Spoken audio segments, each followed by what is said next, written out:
tokoh pergerakan kaum muda dan pemikirannya. Latar belakang tokoh pergerakan kaum muda di Indonesia didorong oleh karena adanya penderitaan rakyat akibat penjajahan dan keinginan untuk membebaskan bangsa dari kebodohan. Tokoh-tokoh pergerakan kaum muda Indonesia memiliki pemikiran untuk meningkatkan pendidikan dan kebudayaan, serta mengunggah kesadaran nasional. Tokoh yang pertama, Muhammad Yamin. Muhammad Yamin lahir di sebuah desa kecil bernama Talawili dekat Sawalunto, Sumatera Barat pada tanggal 23 Agustus 1903. Muhammad Yamin adalah anak ketiga dari 5 bersaudara. Poin selanjutnya, peran Muhammad Yamin dalam pergerakan kaum muda. Peran Muhammad Yamin dalam pergerakan kaum muda yaitu yang pertama merumuskan Ikrar Sumpah Pemuda, yang kedua mengusulkan bahasa Indonesia sebagai bahasa persatuan, yang ketiga merancang Undang-Undang Dasar sebagai anggota Panitia 9, yang keempat berkontribusi dalam perumusan Pancasila. Muhammad Yamin juga dikenal sebagai tokoh sentral Sumpah Pemuda yang digelar pada 28 Oktober 1928. Ia juga merupakan ketua Jong Sumatranen Bond atau salah satu organisasi pemuda kedaerahan. Poin selanjutnya, pemikiran Muhammad Yamin mengenai pergerakan kaum muda. Berikut adalah beberapa pemikiran Muhammad Yamin mengenai pergerakan kaum muda di Indonesia. Yang pertama, persatuan bangsa Indonesia dapat diperkuat melalui 5 faktor, yaitu sejarah, bahasa, hukum, adat, pendidikan, dan kemauan. Yang kedua, bahasa Melayu dapat menjadi bahasa persatuan Indonesia. Yang ketiga, persatuan bangsa Indonesia dapat diwujudkan melalui Sumpah Pemuda. Yang keempat, persatuan bangsa Indonesia dapat diwujudkan melalui kebersamaan dalam satu wadah, yaitu Indonesia Muda. Dan yang kelima, persatuan bangsa Indonesia dapat diwujudkan melalui semangat kebangsaan yang ditanamkan kepada anak-anak. Poin selanjutnya, perjuangan Muhammad Yamin dalam pergerakan kaum muda. Berikut beberapa perjuangan Muhammad Yamin dalam gerakan pemuda. Yang pertama, merumuskan Sumpah Pemuda. Yang kedua, memperjuangkan bahasa Melayu sebagai bahasa perjuangan. Yang ketiga, membanter menyatukan organisasi pemuda dan dalam satu wadah. Yang keempat, membantu menyusun persiapan kemerdekaan Indonesia. Yang kelima, rencana perumusan pembukaan Undang-Undang 1945. Yang keenam, mengajukan usulan agar hak asasi manusia dimasukkan dalam konstitusi. Dan yang terakhir, mengusulkan agar bahasa Indonesia menjadi bahasa persatuan. Tokoh yang kedua ada Muhammad Natsir. Muhammad Natsir lahir pada tanggal 17 Juli 1995, Alan Panjang, Sumatera Barat, dan meninggal pada tanggal 6 Februari 1993. Muhammad Natsir adalah seorang ulama, politikus, dan pejuang kemerdekaan Indonesia. Ia merupakan pendiri sekaligus pemimpin partai politik Masyumi dan tokoh Islam terkemuka. Penghargaan yang pernah didapat beliau adalah King Faisal International Prize in Part to Islam. Peran Muhammad Natsir dalam pergerakan kaum muda yaitu ia merupakan pendiri sekaligus pemimpin partai politik Masyumi dan tokoh Islam terkemuka di Indonesia. Di dalam negeri, ia pernah menjabat menteri dan perdana menteri. Sedangkan di kancah internasional, ia pernah menjabat sebagai Presiden Liga Muslim Dunia atau World Muslim League dan Ketua Dewan Masjid Sedunia. Pemikiran Muhammad Natsir tentang pergerakan kaum muda yaitu politik Islam harus disesuaikan dengan perkembangan peradaban manusia. Politik Islam harus penuh komitmen terhadap Allah, bukan untuk mencari kekuasaan, pengaruh, dan kepentingan politik harus menjadi sarana untuk mencapai pengabdian kepada Allah. Islam memberi dasar-dasar tertentu untuk negara yang merdeka. Umat Islam wajib mengatur negara yang merdeka. Islam memimpin bangsa Indonesia dalam menentang penjajahan. Muhammad Natsir juga pernah menjabat sebagai Menteri dan Perdana Menteri Indonesia.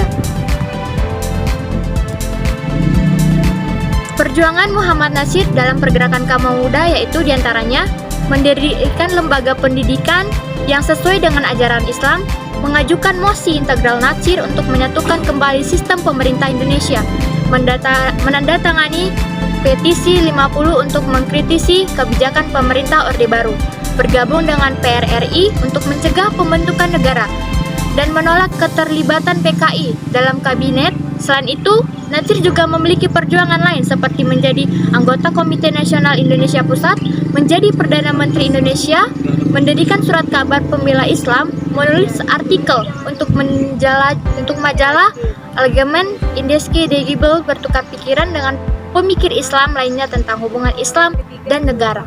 3. Silas Papare. Silas Papare adalah seorang pejuang penyatuan Irian Jaya ke dalam wilayah Indonesia.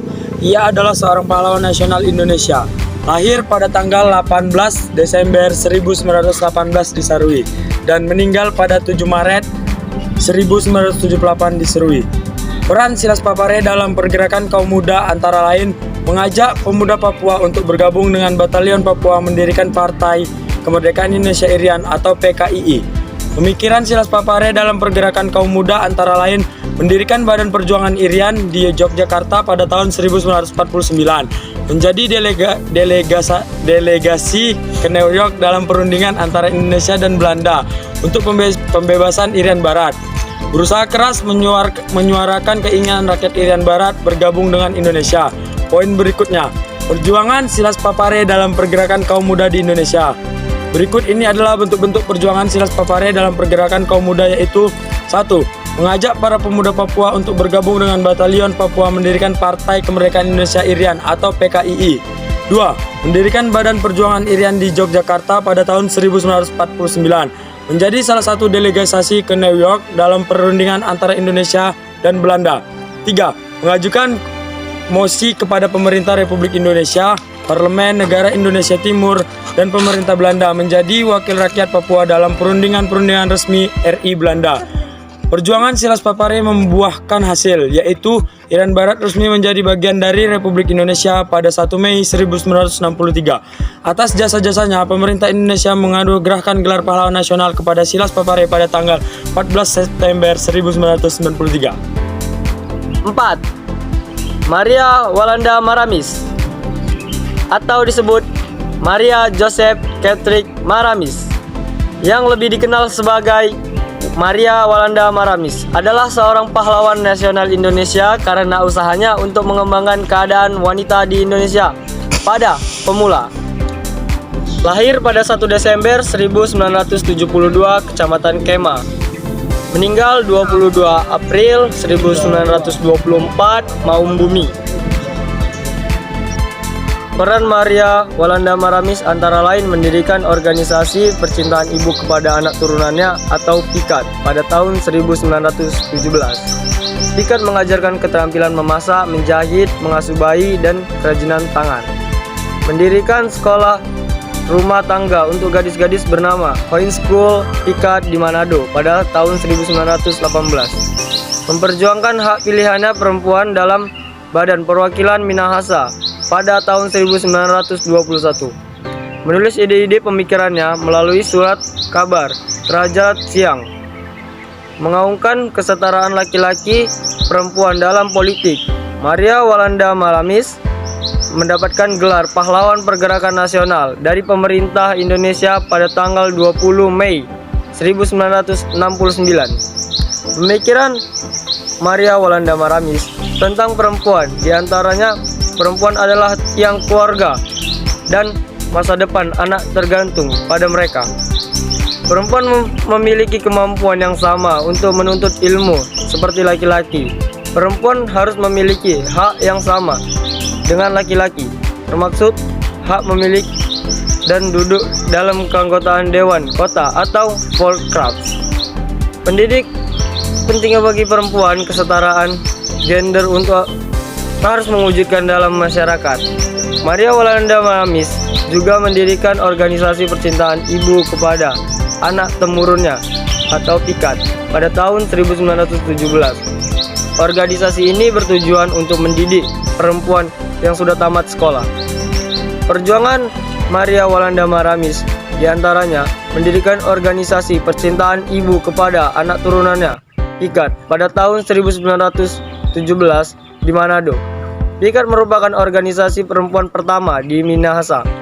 Memperjuangkan hak pilihan perempuan dalam Badan Perwakilan Minahasa pada tahun 1921. Mengajukan tunturan agar perempuan diberikan suara dalam urusan kenegaraan. Menggaungkan kesetaraan laki-laki dan perempuan dalam politik. Mengajarkan keterampilan masak, menjahit, merawat bayi, dan berbagai kerajinan tangan.